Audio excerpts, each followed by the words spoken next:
The jump went wrong in a way Mal Reynolds had learned to distrust most. There was no warning, no cascade of alarms, no shouted countdown from the cockpit. Serenity didn't scream her protest through buckling hull plates or flaring conduits. The stars ahead simply stretched, bent, and folded inward, smearing into pale lines like what paint dragged across black canvas.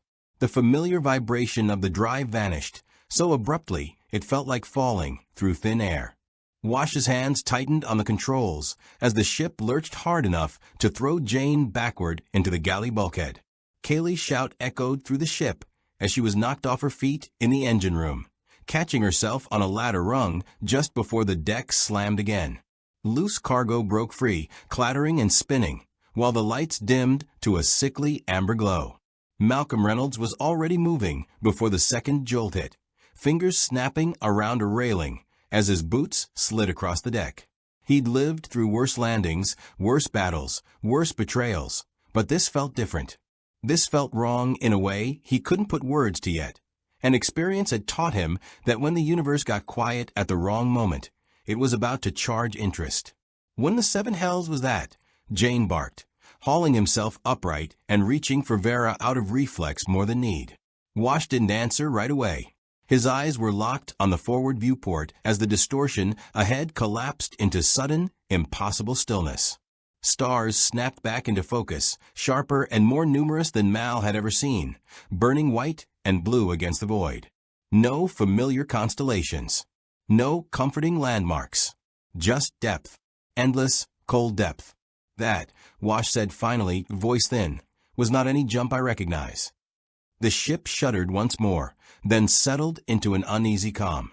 Engines thrummed at low power, wounded but alive. The lights stabilized. Gravity held. Serenity, stubborn as ever, refused to die quietly.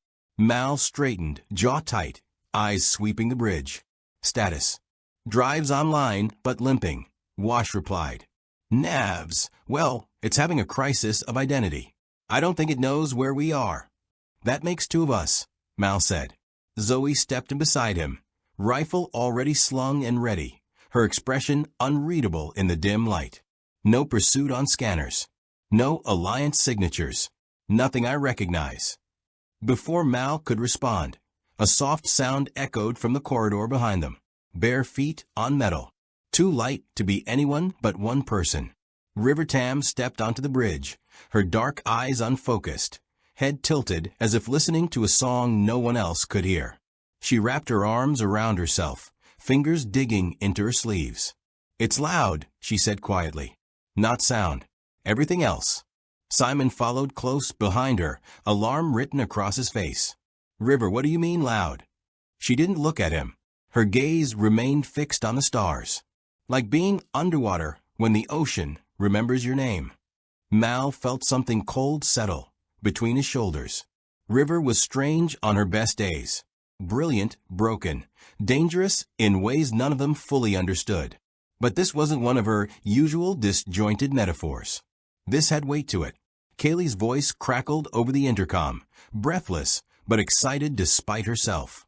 Captain, engines didn't blow, which is the good news. Bad news is, I ain't never seen readings like this. Space feels thicker. Like it's hummined. Wash swallowed. Yeah, that tracks. Mal took one last look at the unfamiliar stars before turning away. All right, everybody breathe. We didn't blow up. That puts us ahead of schedule. Zoe, get eyes on the perimeter. Jayne, stay frosty but don't shoot anything that ain't shooting us first. Wash, find out where the hell we landed. Wash's fingers danced across the controls, pulling up scanner data that refused to organize itself properly. I'm getting traffic, he said slowly. A lot of it. Ships. Big ones. Way bigger than Alliance cruisers. The main display flickered, resolving into the angular silhouette of a massive wedge-shaped vessel, drifting on the edge of sensor range. It blotted out the stars behind it, all sharp lines and brutal symmetry, bristling with antennae and weapon emplacements. Jayne whistled low. That ain't friendly looking. No, Zoe agreed. That's a warship. Before Mal could answer, Serenity's comms crackled to life, spitting out a burst of harsh, clipped tones. Not English. Not Chinese. Not anything Mal recognized. Wash looked at him. They're hailing us. Figures, Mal said. Universe never misses a chance to stick its nose in. Inara appeared in the doorway, calm as ever despite the tension hanging thick in the air. Those ships, she said, studying the display, they don't match any alliance design philosophy. No ornamentation. No attempt at diplomacy. Lady, you had me at no ornamentation, Mal replied. He stepped closer to the console. Can we answer without promising our firstborn? Working on translation, Wash said. But they're powering weapons. That was all Mal needed to hear. Take us dark. Minimal thrust. Let's not be the loudest thing in the room. Serenity responded sluggishly, engines dropping to a whisper as Wash eased her away from the looming warship. For a heartbeat, it seemed like they might slip past unnoticed. Then space exploded with light. Green lances of energy carved through the void where Serenity had been moments before, tearing vapor trails through vacuum. Wash swore and yanked the controls, rolling the ship hard as alarms finally screamed their protest. Okay, he said tightly, they're not friendly. Mal braced himself against the console as Serenity dove, the deck tilting beneath his boots. I noticed. Kaylee, give me anything you've got. Captain, she's given all she can without shaking herself apart. Kaylee shot back. These folks shoot like they mean it. Another blast skimmed their hull, heat bleeding through the plating. Jayne laughed, sharp and feral, as he locked himself into position. Now this feels familiar. River screamed. It tore out of her without warning, raw and piercing, dropping Simon to his knees beside her as she clutched her head. Her eyes were wide now, tears streaming down her face. They see us, she gasped. The dark men. Masks. No faces. They feel empty. Mal's heart pounded. Simon, get her secured. Before anyone could move, the stars ahead vanished. Not faded. Not dimmed. Gone. A vast shape loomed out of hyperspace directly in Serenity's path, swallowing the light around it. Another wedge-shaped warship, even larger than the first, its hull marked with stark, unfamiliar symbols. Smaller craft peeled away from its flanks, like insects from a hive. Wash stared. Captain, I think we just wandered into someone else's war. The comms flared again, translation kicking in at last. A cold, authoritative voice filled the bridge. Unidentified vessel. Power down and prepare to be boarded. By order of the Galactic Empire. Mal exhaled slowly, the corners of his mouth tightening into something that wasn't quite a smile. He'd run from tyrants before. Different uniforms. Same tone. Looks like we ain't in the verse anymore, he said quietly. Outside, TIE fighters screamed past, their engines howling like predators. And far beyond Serenity's battered hull, a galaxy bound by the Force took its first notice of a ship that did not belong. If you want to see more characters cross into the Star Wars galaxy and collide with its empires, outlaws, and legends, keep flying with us, and leave the name of a character you'd want to see next among the stars, and subscribe to this channel. The Empire had spoken. Mal Reynolds tightened his grip on the rail and made a decision he'd made once before in another life. They would not kneel. Serenity dropped out of her desperate dive into a debris-strewn shipping lane that glowed with the distant lights of a crowded system. Wash threaded the ship between tumbling cargo containers and the broken skeleton of a freighter that had clearly lost an argument with Imperial firepower. The sudden clutter confused the pursuing ties just long enough for him to cut thrust and let Serenity drift, hiding her heat signature among the wreckage like a rat curling up in scrap. The bridge fell quiet except for the soft hum of damaged systems and River's uneven breathing. Simon had wrapped his arms around her, murmuring reassurances that sounded more like prayers than medicine.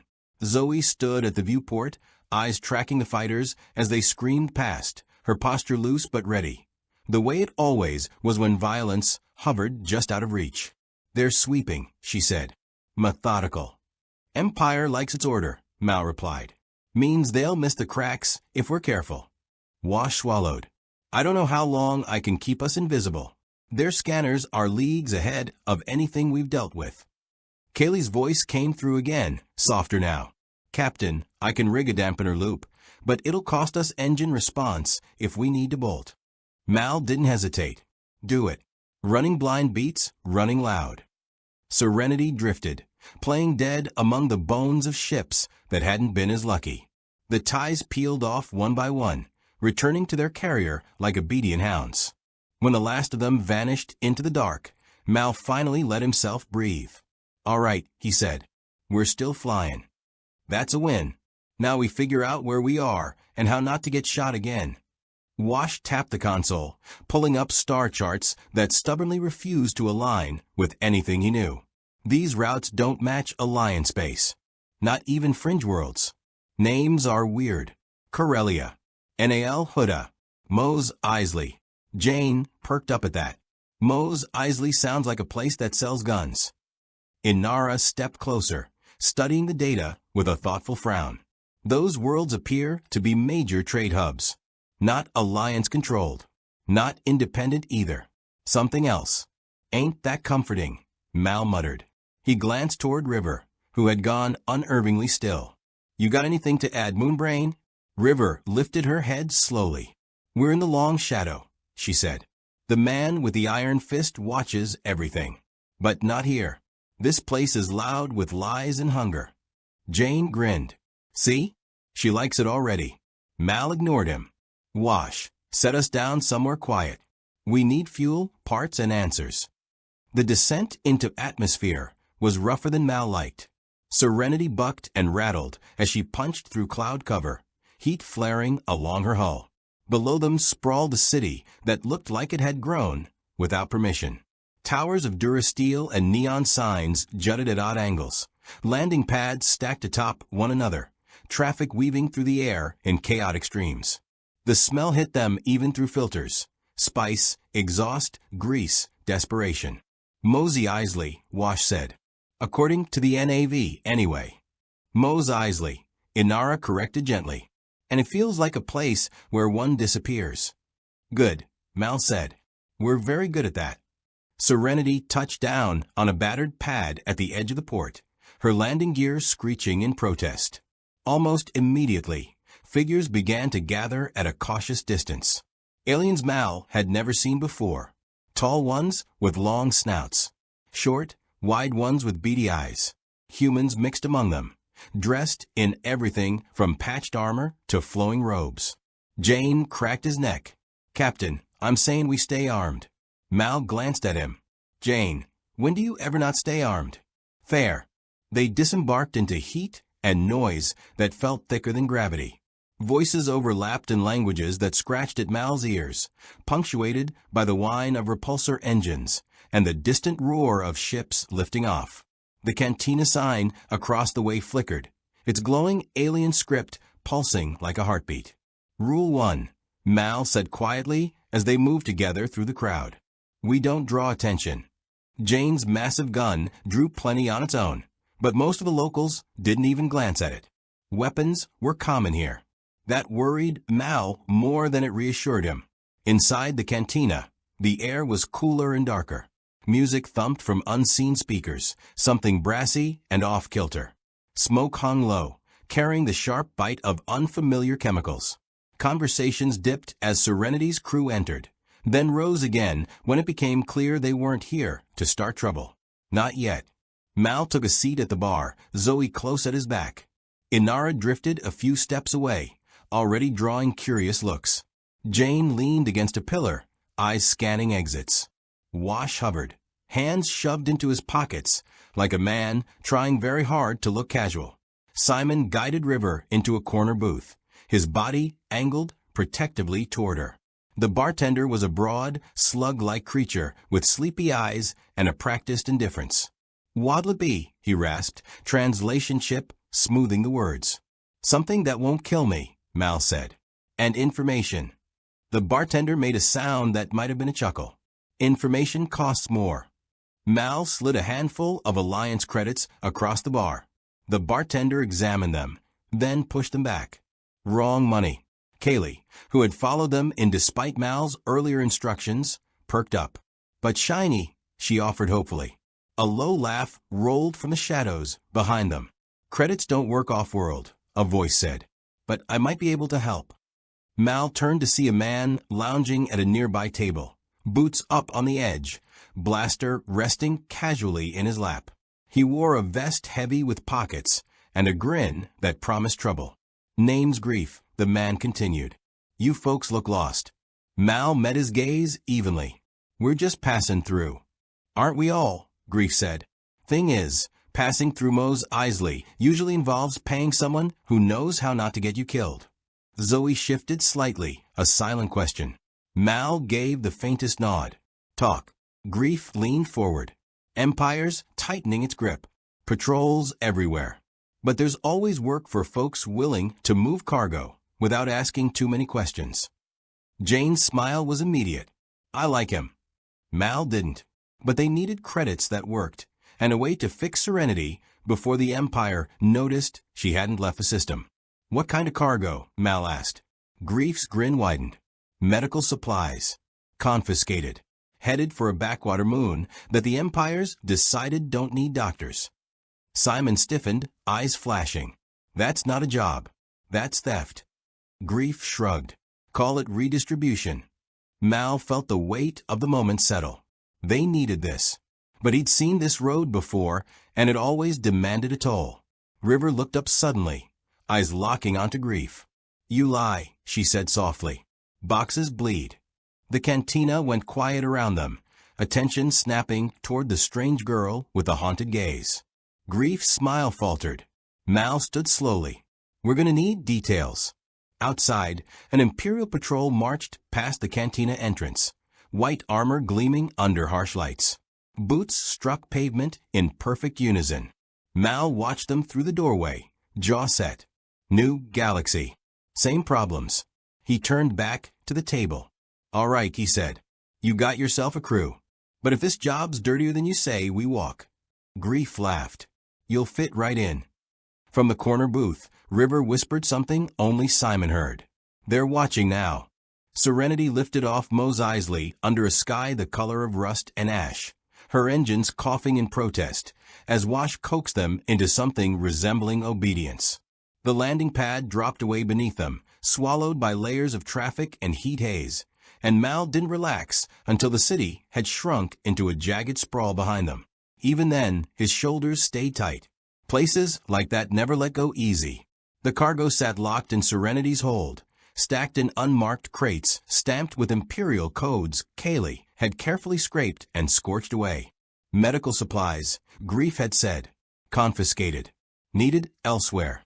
Mal had heard that song before, and it usually came with verses about missing organs and desperate buyers.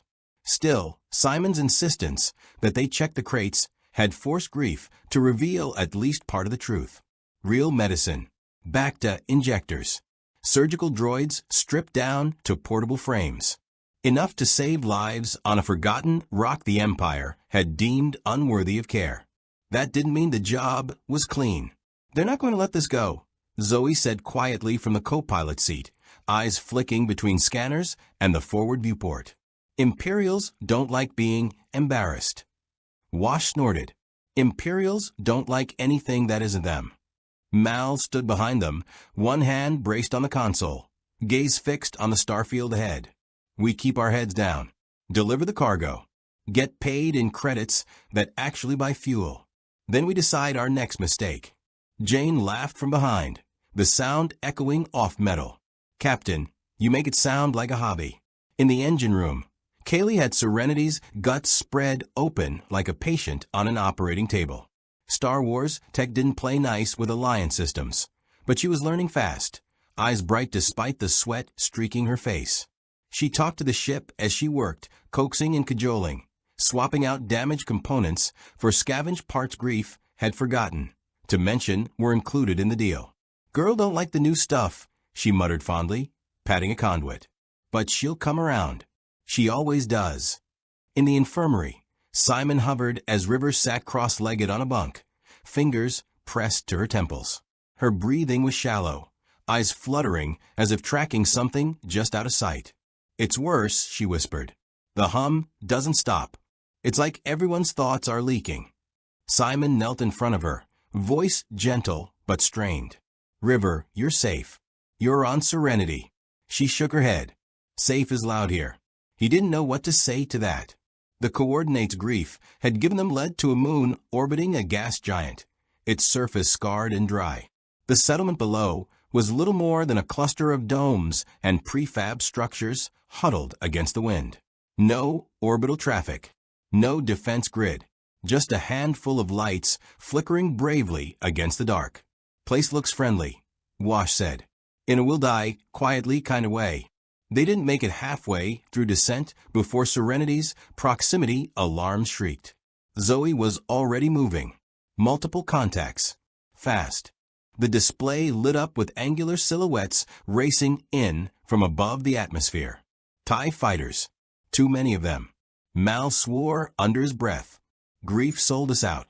Wash yanked the controls, banking hard as green fire lanced past the viewport. They came in hot. No warning.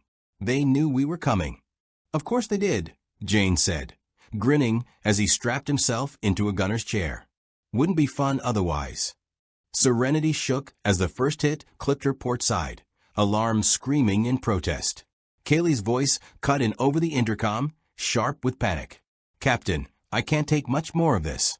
She's still patched together with hope and prayer. "Do what you can," Mal snapped. "Wash, keep us alive." Wash's hands flew, pulling Serenity into a corkscrew dive that sent two TIEs overshooting.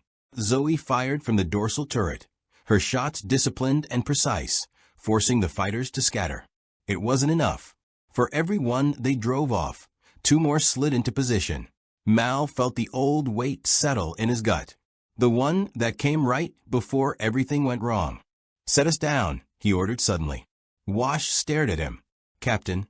"Hard landing. Right on top of the settlement." "That's a bad idea." Mal met his eyes. "So's getting shot out of the sky." Wash swallowed and nodded, slamming the controls forward. Serenity plunged, atmosphere screaming around her hull as the moon rushed up to meet them. Blaster fire chased them down, scoring the ground around the settlement in burning arcs. They hit hard. Too hard. The landing gear buckled, metal shrieking as Serenity skidded across packed dirt and stone before slamming to a stop against a ridge. The ship went dark for a heartbeat, then emergency lights flickered on. "Everybody out," Mal shouted. "Zoe, Jayne, perimeter. Simon, get the cargo ready. Kaylee, do what you can." The ramp dropped into chaos. Imperial stormtroopers poured in from landed transports, white armor stark against the dust. Blaster bolts lit the air, red and violent. Zoe moved like she was born into the fight, barking orders, covering angles, dragging Jayne out of the open when his enthusiasm outweighed his caution. Jayne returned fire with a roar, laughter mingling with the thunder of his weapon. Mal ducked behind a crate, heart pounding, senses razor-sharp. This wasn't the Alliance. This was cleaner, colder. These soldiers didn't shout or panic. They advanced in perfect formation, pressing forward without hesitation. In the midst of it all, River stepped off the ramp. "River," Simon shouted, terror cracking his voice. She didn't hear him. Her eyes were distant, unfocused, as if she were looking through the stormtroopers rather than at them. Blaster fire slowed around her, shots going wide in improbable ways.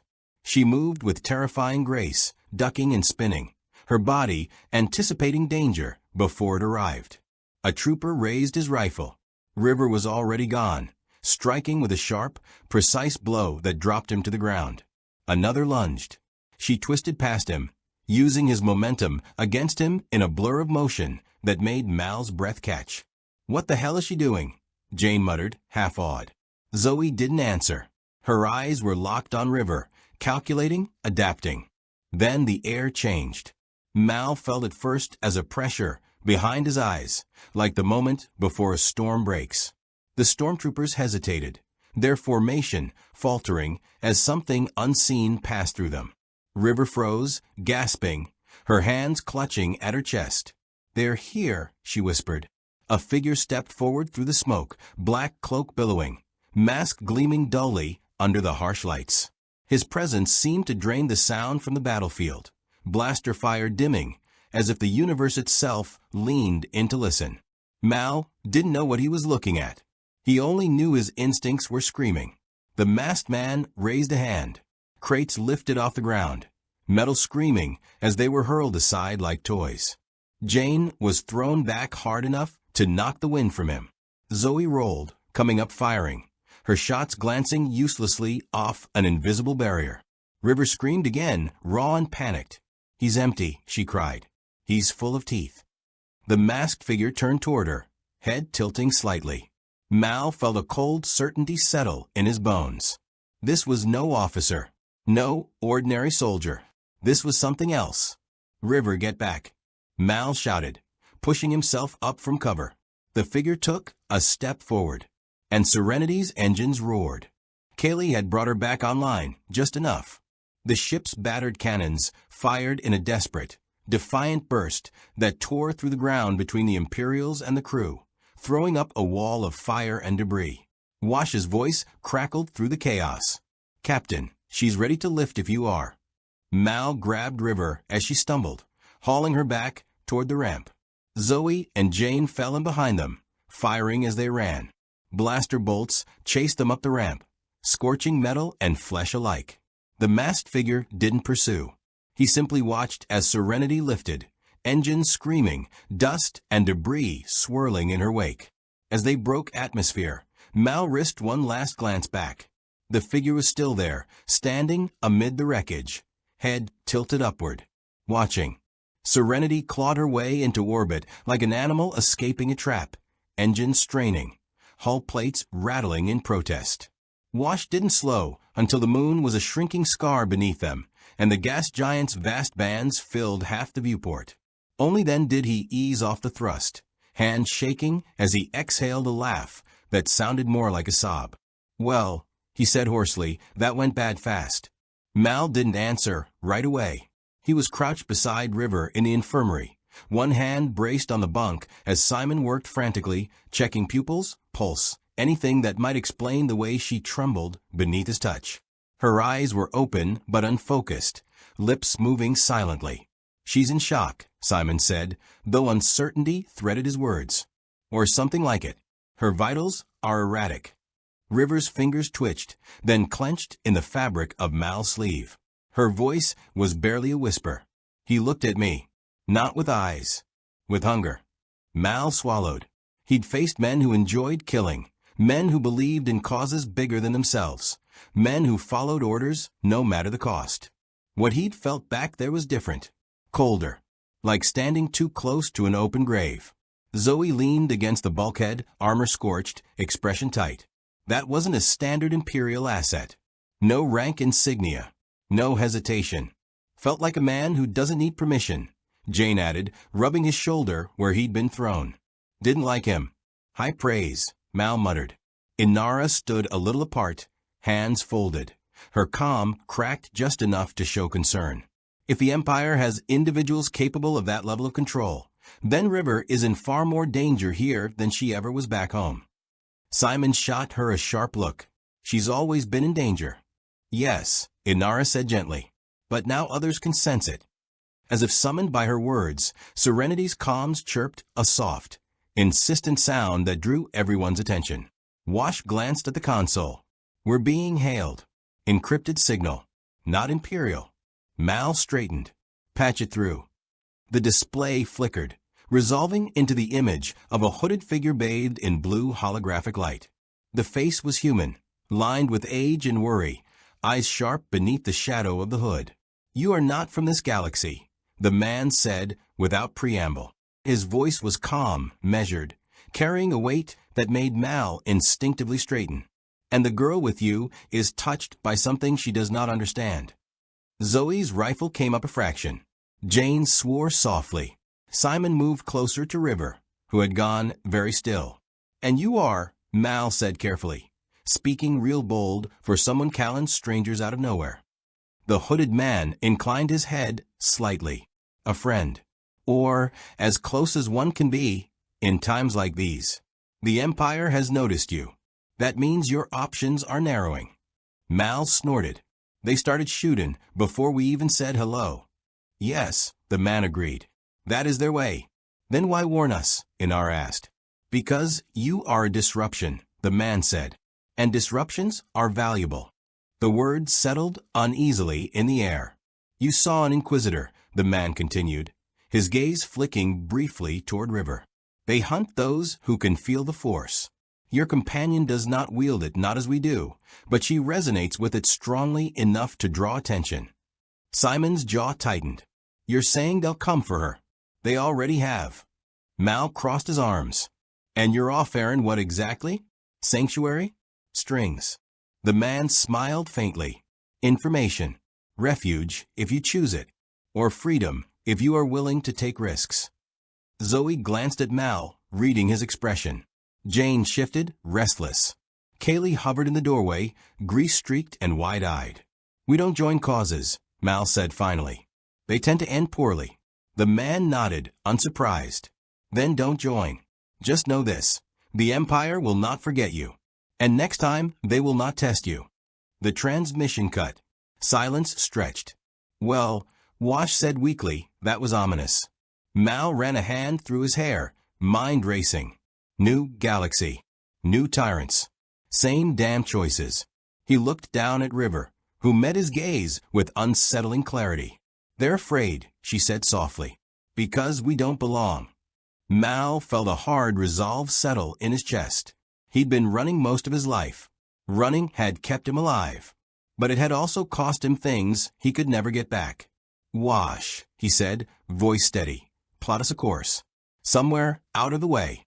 Somewhere the Empire ain't looking too close. Wash nodded. Got a few ideas. None of them shiny. Good, Mal said. We ain't shiny people. He glanced at the crew, at the battered ship that had carried them through yet another fire. Whatever this galaxy was, whatever it wanted from them, one thing hadn't changed. They'd survive on their own terms.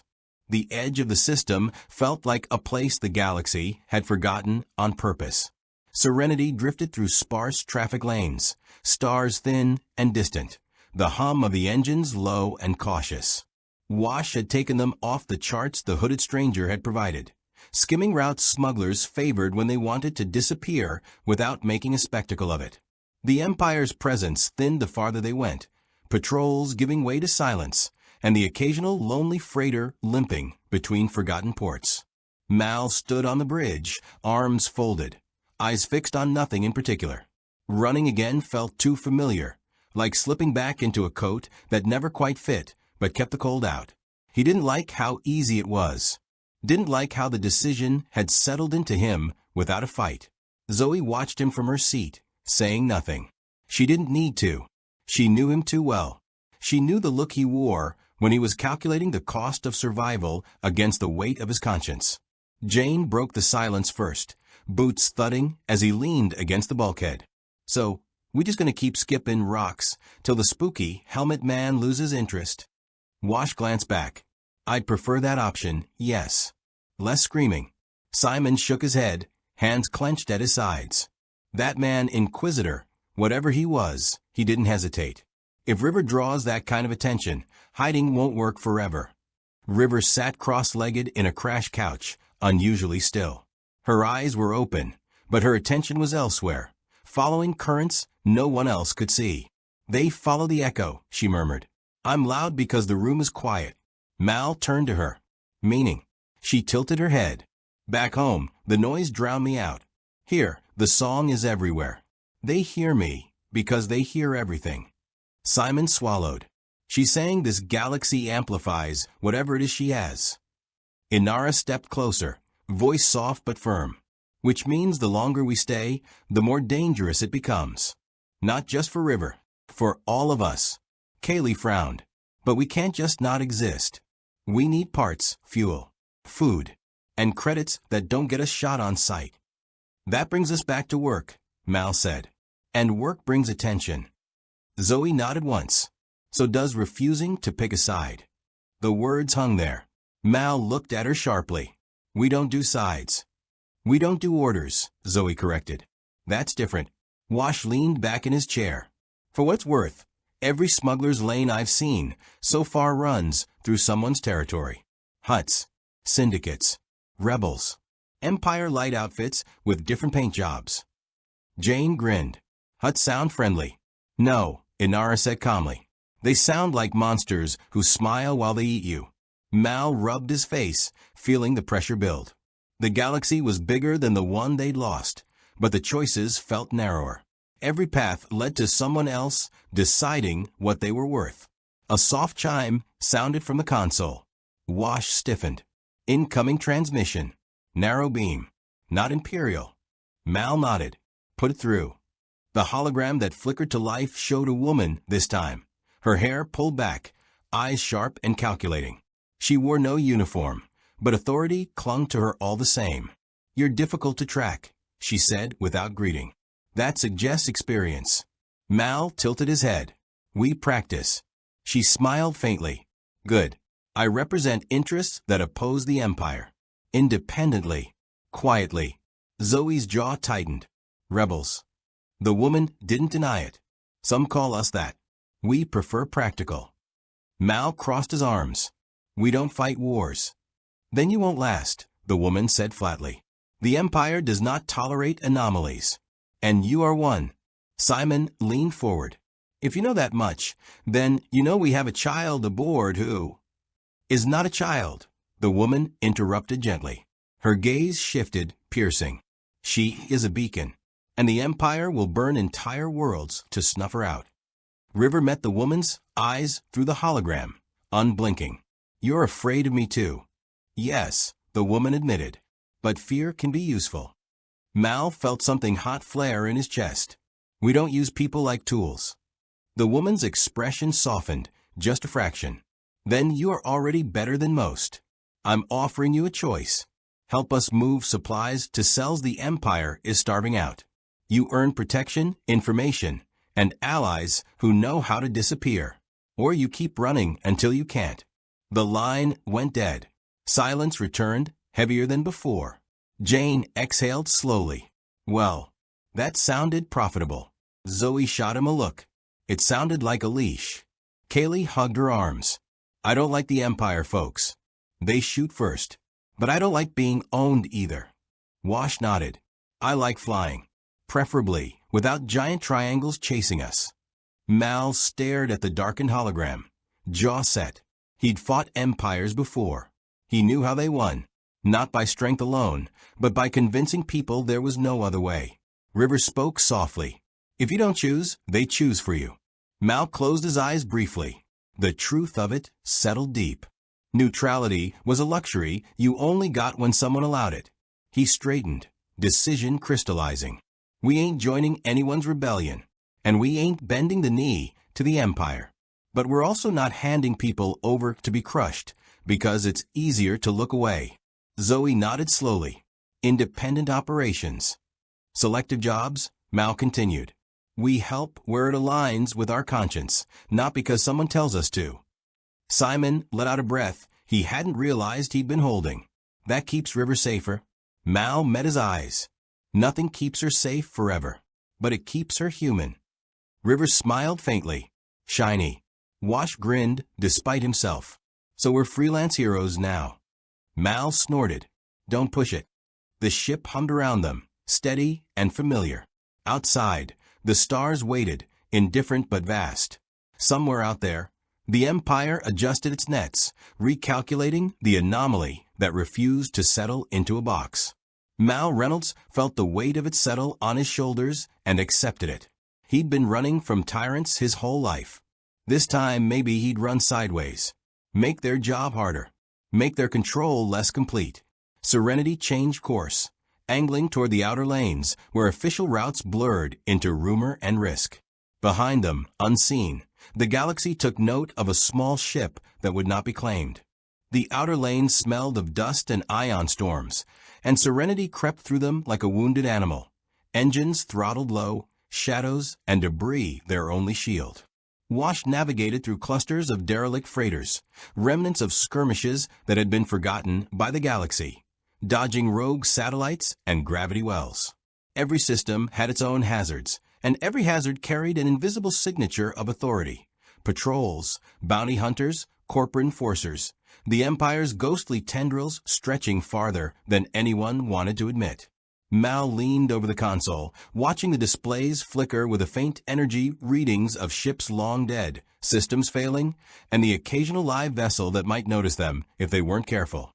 "Captain," Wash muttered, "I'm not saying we're being watched, but something is present. Not mechanical.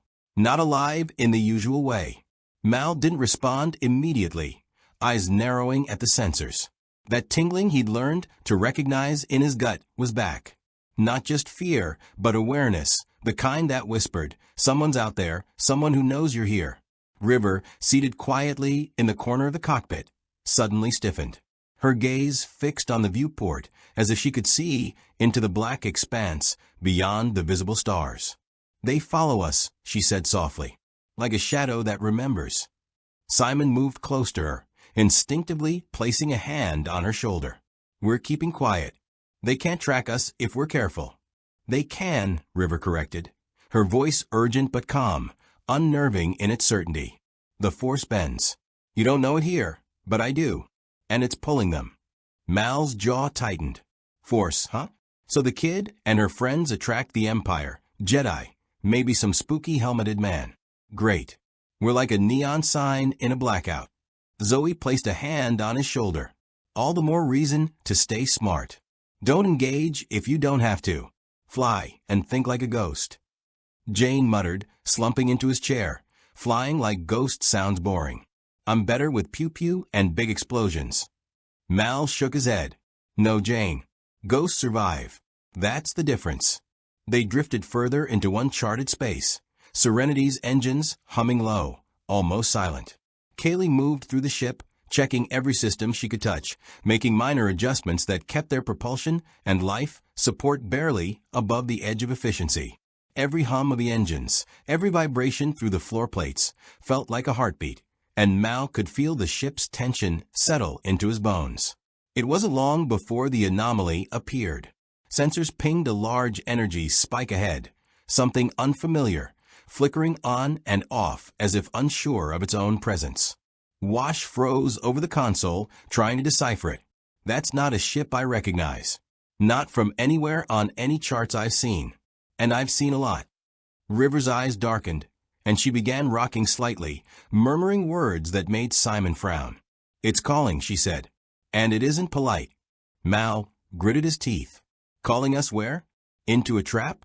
Ain't that always the way?" The energy field coalesced into the outline of a massive vessel, unlike anything they'd encountered. Sleek, black, angular, but with curves that felt organic, almost like it breathed. Its surface rippled faintly, distorting the stars behind it. No markings, no insignia, just an oppressive presence that made the cabin feel heavier, harder to breathe. "Stay calm," Mal muttered, though his own pulse was racing. "Let's not be visible until we know who it wants." The vessel sent a pulse, a ripple of energy through space that brushed against Serenity's hull. Kaylee's hair stood on end, static dancing across her skin. Wash yelped as instruments flashed warnings. Blasters on the ship jammed momentarily, lights flickered, and the airlock hissed without command. River screamed, standing suddenly in the cockpit. Her eyes glowed faintly, pale like moonlight, and she extended her hands. "It's feeding on fear, pulling it. They want us to react." Simon grabbed her, grounding her physically, but River pushed back, her strength unnerving, muscles tense and deliberate. "No," she yelled. "We can't give it power." Mal barked orders. "Zoe, guns. Jayne, positions. Wash, shake engines, and make us a ghost in his wake." The next pulse hit. Serenity lurched violently, as if the stars themselves had grabbed her, shaking the crew to their core. Shields strained, alarms blared. The ship's metal groaned, and Mal realized instinctively that whatever this thing was, it didn't just shoot, it probed, tested, and toyed with reality itself. Jayne screamed in equal parts thrill and terror as he fired at nothing, blaster bolts dissipating before they could reach the target. "This ain't fair," he shouted, sliding across the deck. The massive vessel's surface rippled again, and a voice echoed, not through speakers, not through the comm, but directly inside their minds. Calm, authoritative, A whisper that bypassed fear and went straight to thought. "Why are you here?" River flinched and screamed, covering her ears, though no sound was audible to anyone else. "It knows my name." Mal's teeth ground. "Don't answer it." Nobody talks to the scary, whispering man. Zoe fired blindly, not that her shots did any good. The vessel pulsed again, and the air itself seemed to resist their movement, pushing against Serenity, as though the void itself had become viscous. "We can't outrun this in a straight line," Wash said, frantically adjusting controls. "It's reading us, tracking us. It's not like anything I've ever seen." Mal clenched the edge of the console, scanning the stars for options. "Options are thin. We need something it can't predict." River's scream cut through his thoughts again. "It's thinking like me. Like we're linked. We have to break it." Simon shook his head. "We can't just shove it aside. Whatever it is, it's intelligent. And strong." Kaylee ran to the engineering station, slamming her hands down. "Captain, maybe we can throw a feedback loop. I can rig the drives to pulse, make the sensors go haywire." "Do it." Mal snapped. "Every second counts." Serenity shuddered as Kaylee redirected power, diverting everything to the engines in violent bursts. The ship jerked unpredictably, shaking the crew, but sending a chaotic signal back at the vessel. The rippling black ship shivered, pulses failing to lock onto Serenity consistently. A fraction of control lost. River fell to her knees, gasping. Her hands traced frantic patterns in the air. "They're weakening. They can't maintain control over us if we fight together." Zoe barked at Mal. "We go hard or we go home?" Mal's hand tightened on the throttle. "We go hard. Hit the outer lane. Take the wild route." Wash howled in terror and exhilaration as he banked Serenity through asteroid clusters, past ion storms, pulling impossible maneuvers that should have shredded the ship. The vessel followed at first, energy pulses lancing after them, but the chaotic signals made it struggle, losing its precision. Jayne cheered like a man freed from jail, blasting at drifting debris, hoping to hit the vessel's pulses. "Eat it, mystery ship." Mal barked to the crew. "Keep it together. It's not dead yet." River rose slowly, eyes blazing, her focus sharpened, guiding Serenity's evasive arcs as if she could anticipate every move of the vessel. Blaster pulses, engine shifts, subtle shifts in gravity, her perception intertwined with the ship's motion. Simon's breath came fast, trying to support her, trying to shield her from exhaustion. For a tense stretch, the galaxy felt suspended. Stars blurred past, asteroid debris scraping dangerously close. The black vessel faltered again, struggling to compensate for the chaos. Then, with a soundless shudder that reverberated in their bones, it retreated, disappearing into the dark between stars. The oppressive weight lifted, leaving Serenity trembling but alive. Mal exhaled hard, leaning against the console. That was bad. Zoe sat down, exhaling. That was close. Wash laughed shakily. We lived. That counts as success.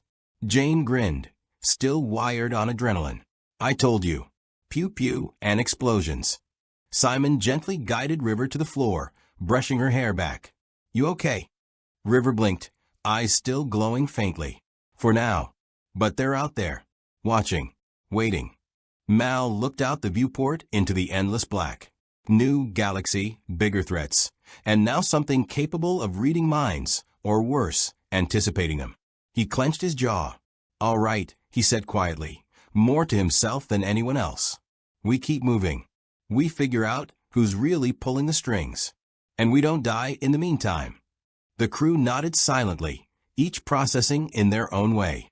Serenity's engines hummed steadily again, pushing them toward the unknown, carrying the crew further into a galaxy that was already making them bend the rules, adapt, and fight harder than ever before.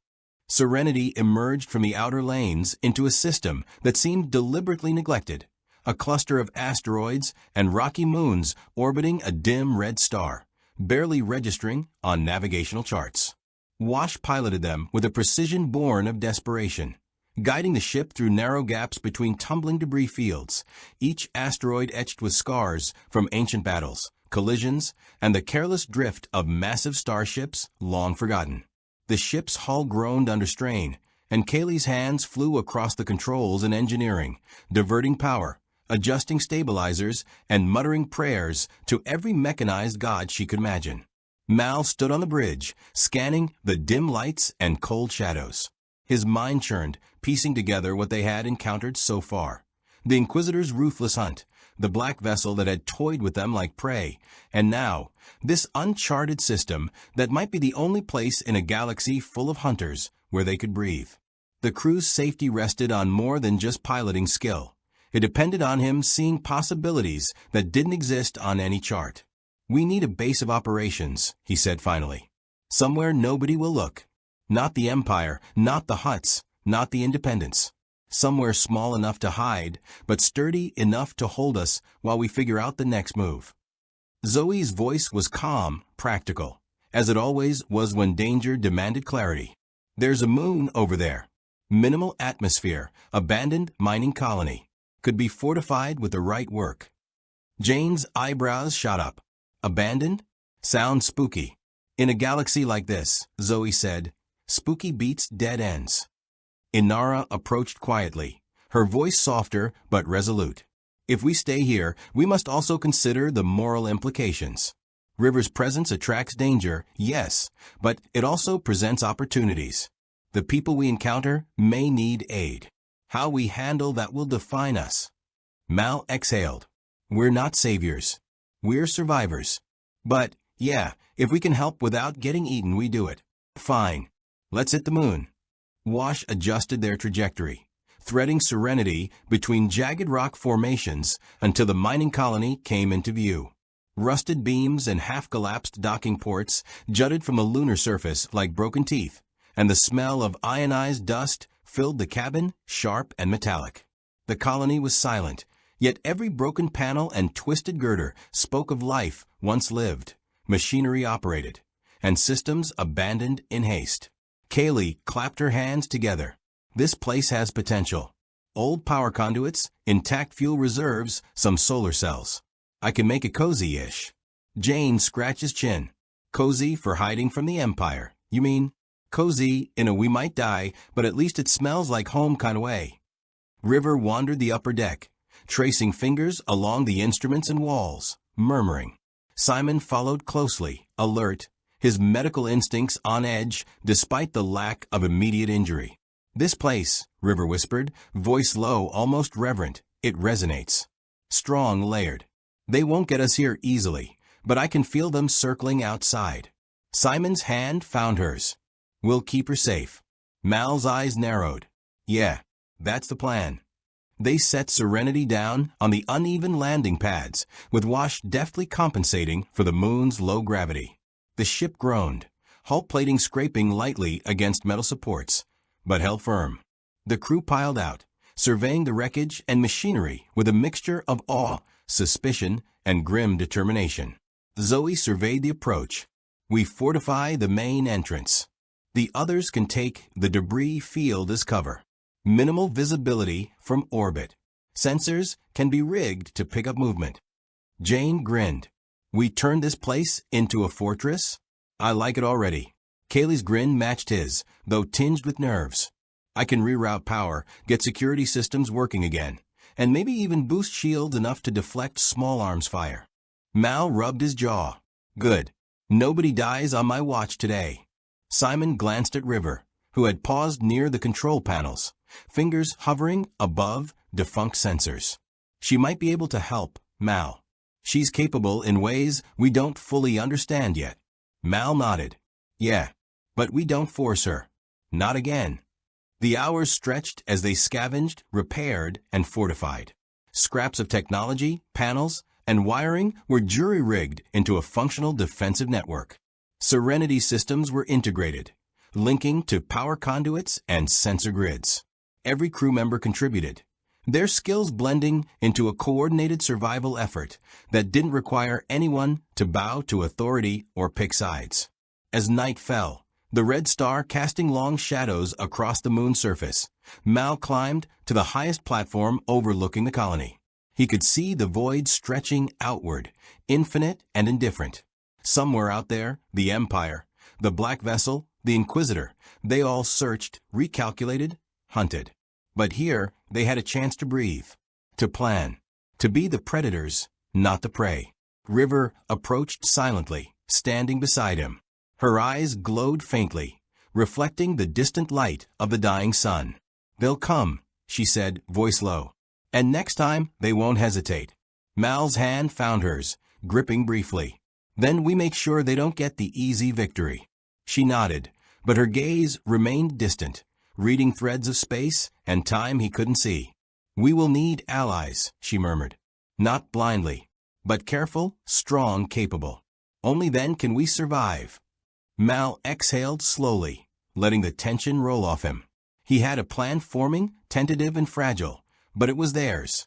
Serenity rested safely. The moon offered cover, and the crew, flawed, battered, but unbroken, were ready to fight in ways this galaxy had never anticipated. "All right," he said finally, voice low but resolute. "We survive tonight. Tomorrow, we find out who else is out there and what they want. We're not just running. We're fighting smart." Zoe nodded, hand brushing against the rifle slung across her chest. "And we don't lose each other." Jayne thumped Mal's shoulder. "I like this plan. Sneaky and deadly. Shiny." Kaylee grinned, exhaustion on her face, but energy in her hands. "We're making it work.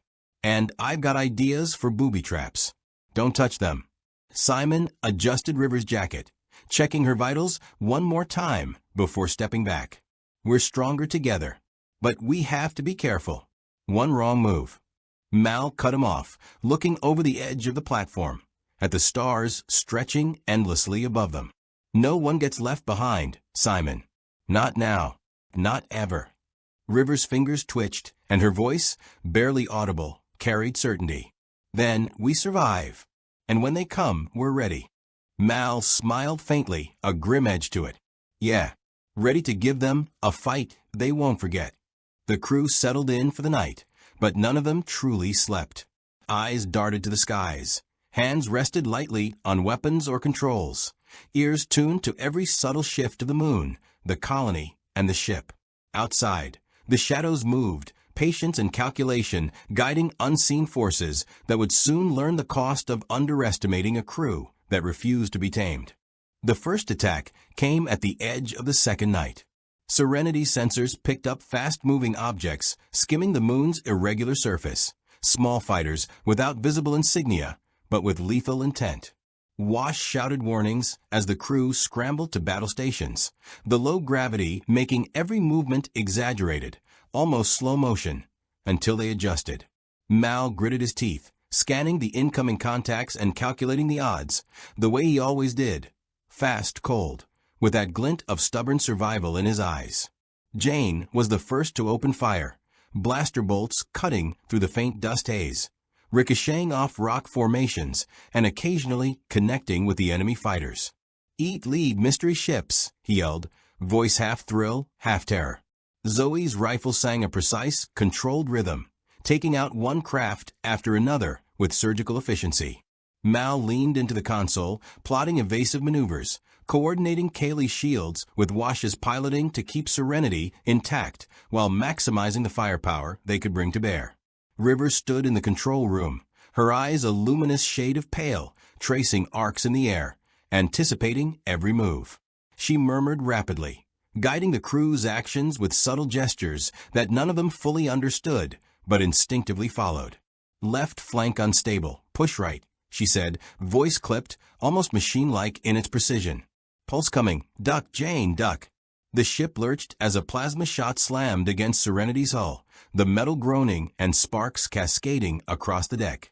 Kaylee cursed, diverting power to reinforce the damaged section while rerouting energy to shields, her hands flying over the consoles as though conducting the entire ship like an orchestra of survival. Mal barked orders, voice raw. "Zoe, keep him off the tail." "Wash, counter the spin. They'll try to box us in." "Jayne, don't waste ammo."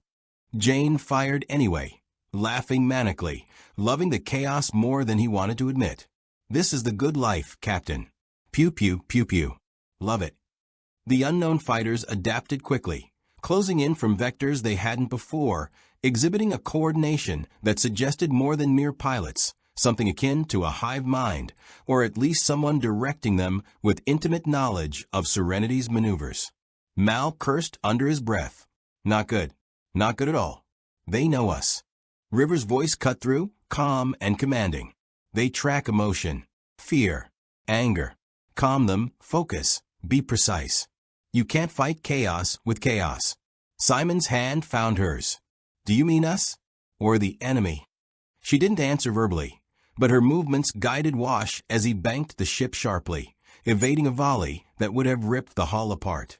The ship tilted, banks, and spun in ways that defied conventional aerodynamics, leaving the enemy fighters overshooting again and again. Inara, observing from her station, adjusted her approach. Mal, if we force them into predictable paths, we can use the environment against them. Channel them toward the debris fields. Limit their options. Mal grunted. Got it. Wash, we dance on our terms now. Time to turn the hunter into the hunted. The crew executed a series of maneuvers that turned the moon's natural hazards into a lethal labyrinth. Asteroids tumbled unpredictably. Mining equipment left to decay became deadly obstacles. And Serenity's nimble adjustments left the enemy fighters vulnerable. Blaster fire ricocheted, plasma burned metal, and dust clouds filled the low-gravity void, masking some movements while revealing others in flashes of light. Jayne roared, firing indiscriminately but effectively, as fighters collided with rock formations or were forced into evasive patterns they couldn't maintain. Huh. Told you I'm good for something. Kaylee's improvised shields flickered under the strain, sparks flying from panels as she rerouted power with manic precision. Just hold a little longer. We're almost there. Zoe's rifle found every opening, every weak spot. Her aim deadly accurate despite the chaos.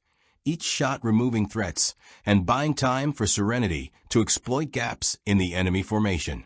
Mal kept the ship twisting, banking, and diving, directing the crew with terse, efficient commands. The black vessel that had once toyed with them hovered at the edge of the system, observing, calculating. Its presence pressed down even through the chaos of the battle, as if the entire galaxy held its breath for the outcome. River suddenly stood fully, eyes closed, murmuring in a language that sounded both familiar and alien. They sense weakness in focus. They feed on hesitation, but they cannot control unity. Her words rippled through the crew, subtle but tangible. Calm descended like a wave, hands steadied, breath regulated, every movement precise. Serenity's maneuvers became an intricate ballet of evasion and counterattack, blending River's perception, Wash's skill, Zoe's precision, and Mal's tactical instincts into a singular rhythm that the enemy could not anticipate.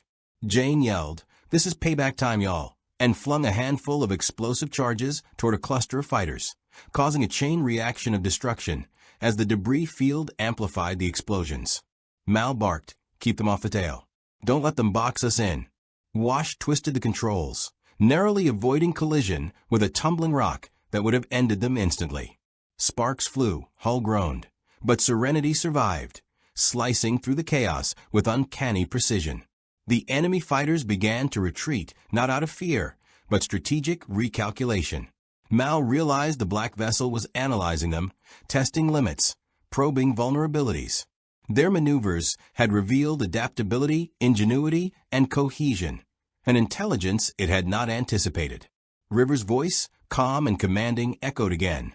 They respect competence. They do not understand humanity. Mal gritted his teeth. Humanity's got some teeth, then. Let's show 'em. With one final coordinated push, the crew funneled the remaining fighters into a narrow canyon, where debris and jagged rock formations created a death trap. Blaster fire, clever maneuvers, and improvisation dismantled the remaining attackers, leaving Serenity battered but intact. Mal exhaled, voice hoarse. That wasn't so bad. Zoe lowered her rifle slowly. Not bad, but expect them to come back smarter. Jayne slapped her shoulder, laughing despite the scratches and dust. I like smarter.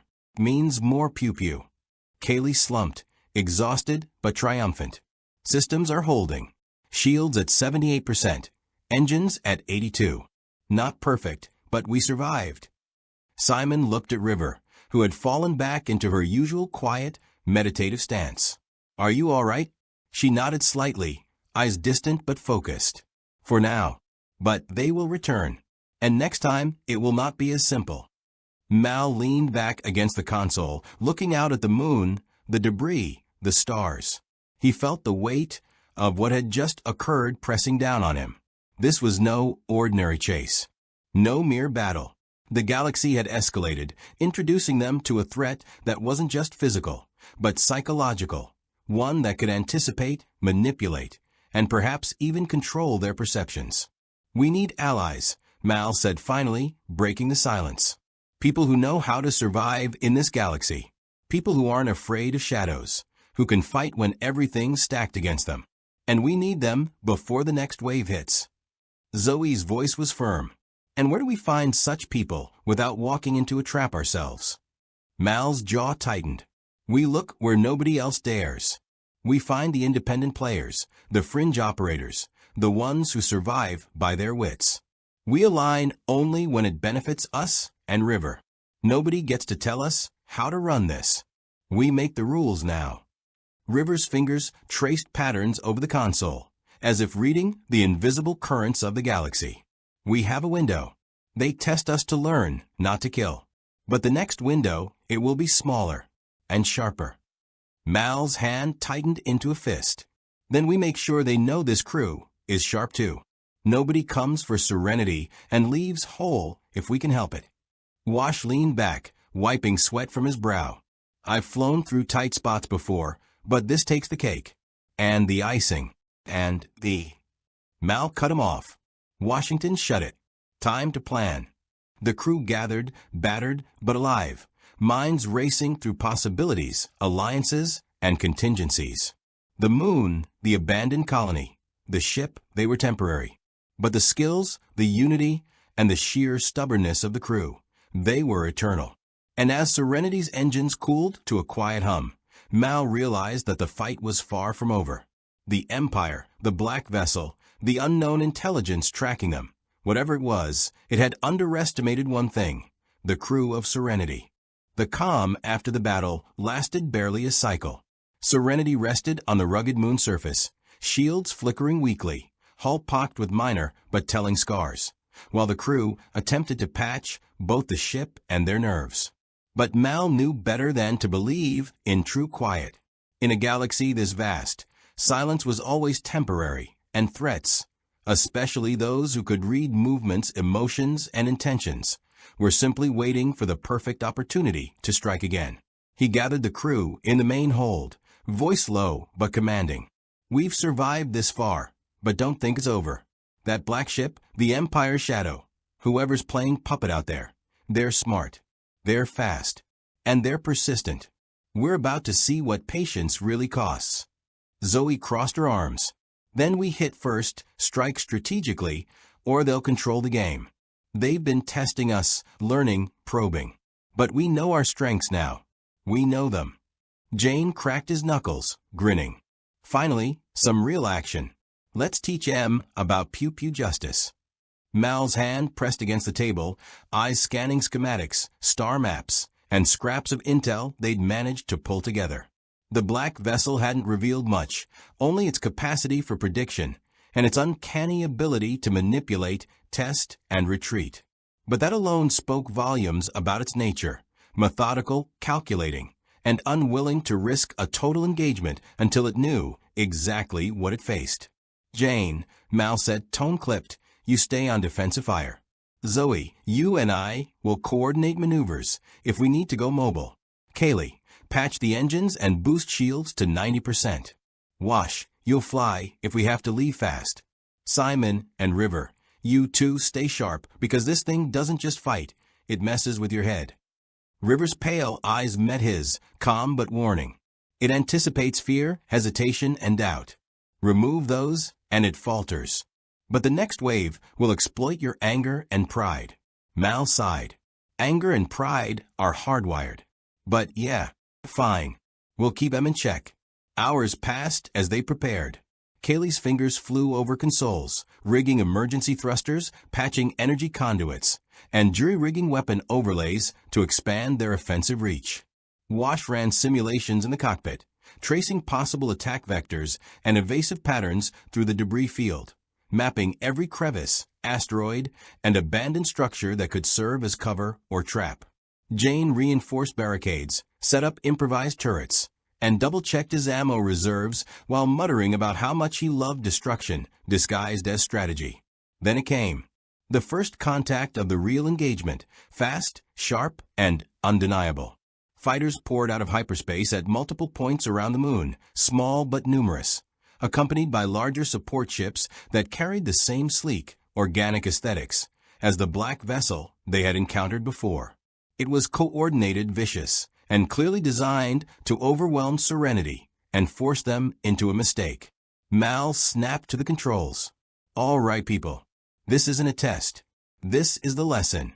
Wash banked the ship sharply, weaving between jagged rock formations as blaster fire erupted around them, ricocheting off debris and sending sparks into the low-gravity void. The small fighters closed in with uncanny precision, anticipating every move Serenity made, while the larger vessels hovered at a distance, firing charged plasma shots that shook the hull and rattled the ship's systems. Jayne fired with manic intensity, bolts cutting across the battlefield. "Eat lead, suckers. Don't touch my ship." Zoe moved with deadly efficiency, eliminating attackers who managed to close on Serenity, each shot calculated to maximize impact while minimizing wasted energy. Mal coordinated the crew like a conductor, timing maneuvers, firepower, and evasive bursts in a rhythm that the enemy could not predict. River stood at the observation console, murmuring under her breath, guiding Wash and the crew subtly, her hands tracing patterns in the air that seemed to redirect probability itself. They are strong, yes, but they are rigid. Force them to adapt, and they falter. Focus. Control. Flow. Simon's hand rested on her shoulder, stabilizing her, grounding her in the real physical space of the ship, while River's awareness seemed to extend beyond it, sensing trajectories, energy pulses, and the faint psychic signature of the black vessel coordinating the attack. Mal gritted his teeth as the battle escalated. Every move, every decision had consequences. Shields faltered under constant fire, engines strained, and the hull creaked in protest. Every shot fired, every evasive maneuver executed, was a calculated risk. And yet, the crew moved with seamless coordination, an ensemble of skill, intuition, and improvisation. Then came the moment of choice. One of the larger enemy vessels surged, charging a concentrated plasma blast aimed directly at Serenity's reactor core. Kaylee screamed as she tried to stabilize the energy flow, her hands flying over panels, circuits sparking, shielding systems overloading. Mal made the call instinctively. Wash. Full throttle. Bank left now. Serenity lurched violently, dodging the blast narrowly, but the ship slammed against an asteroid, twisting the hull and sending everyone sprawling. Blaster fire tore through the debris field, and one fighter clipped the hull, tearing a gash across the plating. Sparks flew, alarms blared, and the smell of burnt circuits filled the air. Jayne shouted, "I've had enough of this crap," and leapt to his blaster, clearing a path through the closest fighters, his grin wild with adrenaline. River's voice cut through the chaos, calm and commanding. "Mal, focus. Predict the counter. Anticipate their response. Do not let fear guide you." Mal obeyed, steering Serenity through a series of unpredictable maneuvers, banking and twisting, turning the natural features of the moon into traps. Enemy fighters collided with rocks, miscalculated jumps, and were eliminated with precise fire. The larger vessel, however, remained, its energy pulsating with quiet, menacing patience, as if acknowledging their skill, but waiting for the inevitable misstep. Kaylee screamed as one of the plasma blasts struck the reinforced conduits she had patched, sending sparks across the deck. "Captain, we can't take another hit like that." Mal clenched the console, gritting his teeth. "Then, we don't take it. Focus, people. One more tight maneuver, then we hit their blind spot." Wash banked sharply, dodging incoming fire and spinning Serenity into the shadow of a massive asteroid cluster. The enemy vessel overreached, following predictably, and Mal gave the order. Jayne now. Jayne released a volley of explosive charges into the asteroid cluster, the resulting chain reaction tearing through enemy fighters and partially damaging the larger vessel. Sparks of energy lit the void, debris scattering, and for a brief, shining moment, Serenity held the advantage. River's pale eyes glowed brightly as she whispered, "Now control the flow. Let them learn the limits of fear." Mal grinned grimly. "Yeah, let's see how they handle that." The black vessel finally made its move, sending a pulse that rippled across the field, trying to anticipate Serenity's path. But the crew's improvisation, River's guidance, and sheer human unpredictability forced it to overextend. Another volley of charges, carefully timed evasive maneuvers, and coordinated blaster fire forced the vessel to retreat, at least for now. Mal leaned back, chest heaving, voice hoarse. "They'll be back. Smarter, faster, angrier. But we've made them think twice. That counts for something." Zoe lowered her weapon slowly. "It counts. But it also tells us they won't hesitate next time."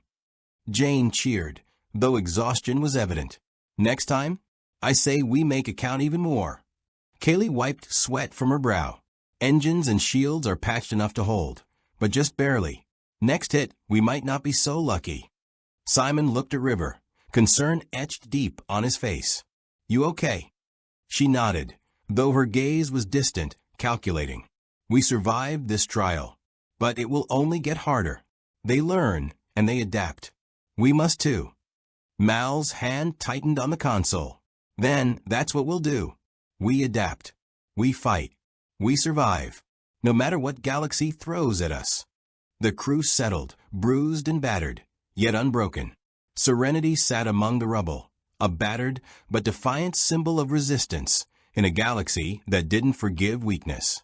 Outside, the stars stretched endlessly, silent witnesses to the struggle, the unseen predators watching, calculating, and plotting their next move. But for now, the crew had proven that even in a galaxy ruled by ruthless forces and near-omnipotent adversaries, human ingenuity, courage, and unity could bend the odds. The days that followed were a tense mixture of preparation, observation, and strategic planning. Serenity's crew moved like a single organism, each member playing a part in an intricate dance of survival. Mal coordinated defensive networks and scouting routines. Wash ran simulations to anticipate attacks, and Zoe drilled them relentlessly on combat readiness. Her precision and calm a stabilizing anchor in the chaos of an unpredictable galaxy. Jayne installed traps throughout the colony, improvising with salvaged mining equipment, while Kaylee's ingenuity kept systems running despite damage from the last engagement. Simon and River monitored environmental hazards and potential psychic disturbances, their vigilance stretching to the invisible currents of the galaxy itself. They had learned much about the black vessel and its capabilities.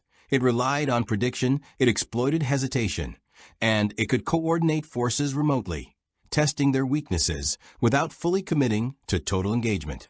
But it had also revealed its own limitations. The enemy could not anticipate improvisation, unpredictability, or human ingenuity, and Serenity's crew had exploited that repeatedly. Mal reviewed the data, noting patterns, predicting probable attack vectors, and formulating contingency plans. This was no longer a game of pure survival. It had become a contest of wit, timing, and understanding the psychology of an opponent that functioned like a predator studying prey. The opportunity to go on the offensive presented itself in the form of an independent star system on the fringe of known hyperspace lanes, one that the Empire had not fully catalogued, and where the black vessel might be forced to reveal its intentions if it followed. Serenity slipped into hyperspace, Wash piloting with nerves stretched taut, Kaylee monitoring systems for anomalies, and Mal calculating risks down to the second. The transition into hyperspace was jarring for River, her connection to the unseen psychic currents fluctuating violently, yet she adapted with a focus that left Simon both relieved and awed. Emerging from hyperspace, The crew found the system cloaked in shadows and debris, a natural maze of asteroids, moons, and abandoned installations. Mal grinned grimly. Welcome to the perfect hunting ground. The black vessel appeared almost immediately, as if anticipating their moves, but Serenity's crew had already begun laying the groundwork for their counterstrike. Jayne had rigged the asteroid belts with explosive charges, Zoe had mapped defensive positions, and Kaylee had recalibrated shields to withstand repeated volleys. River's insight into the vessel's anticipatory patterns allowed Mal to exploit overconfidence, creating bait-and-switch scenarios that had already disoriented the enemy. The engagement began with blinding speed. Fighters surged from hidden positions, plasma trails cutting through the dark void, while Serenity weaved through asteroid clusters with expert precision. Blaster fire cracked against shields, engines flared, and alarms screamed through the corridors. The crew executed maneuvers with a fluidity that could only come from long-standing trust, improvisation, and experience. Mal shouted orders, voice sharp and urgent. Wash, take a high arc. Zoe, cover the flanks. Jayne, deploy charges. The plan unfolded with terrifying beauty. Serenity lured enemy fighters into traps, twisting through natural choke points in the debris field. Explosions tore through the void, illuminating the silent expanse with intermittent brilliance, while the black vessel's support fighters were gradually thinned. Yet it was the larger ship that remained the ultimate threat, its hull pulsing with latent energy, psychic anticipation pushing against the crew's coordinated maneuvers. River moved like a shadow, her voice guiding the timing and precision of every action. Now predict, adapt, exploit. Do not falter. They will test your limits. The climax of the battle came when Serenity maneuvered behind a massive asteroid, using it as both cover and vantage point. Mal realized the black vessel was focused on the main approach, leaving a blind spot that could be exploited. He signaled Jayne. Time to shine. Hit it now. Jayne unleashed a torrent of charges and blaster fire into the asteroid cluster, creating a chain reaction that tore through the vessel's flank. Sparks and debris rained across the void, and the black ship shuddered under the assault. Serenity twisted and darted, narrowly avoiding counterattacks, while Kaylee diverted every available to engines and shields, holding the ship together despite the punishing barrage. The enemy retaliated with a psychic pulse, attempting to disrupt coordination and perception. River's eyes glowed, her hands tracing unseen patterns in the air as she projected calm, focus, and clarity to the crew. Center yourselves. Do not fear. Do not hesitate. Control the flow. Mal leaned into the controls, directing the final maneuvers with ruthless efficiency. Wash banked, twisted, and looped Serenity through the heart of the asteroid field, luring the black vessel into a trap of its own making. The larger ship, overextending, collided with debris, its energy pulses destabilized by repeated hits and miscalculations. Serenity's crew pressed the advantage, a symphony of human cunning and resilience overcoming a calculated psychic predator. In the end, the black vessel disengaged, retreating into the void, damaged and clearly reassessing its strategy. Serenity floated amidst the wreckage of destroyed fighters and shattered rock, battered but unbroken. The crew exhaled, the tension easing just enough for exhaustion to settle in. Mal looked over the bridge, eyes meeting each crew member in turn. We've survived, not just because of luck, but because of each other, because of thinking, adapting, and refusing to be predicted. That's what makes us dangerous. Zoe nodded, still tense but proud. They learned today that the crew of Serenity is not to be underestimated. And we've learned their limits. Advantage, us. Jayne slapped Mal's shoulder. I told ya.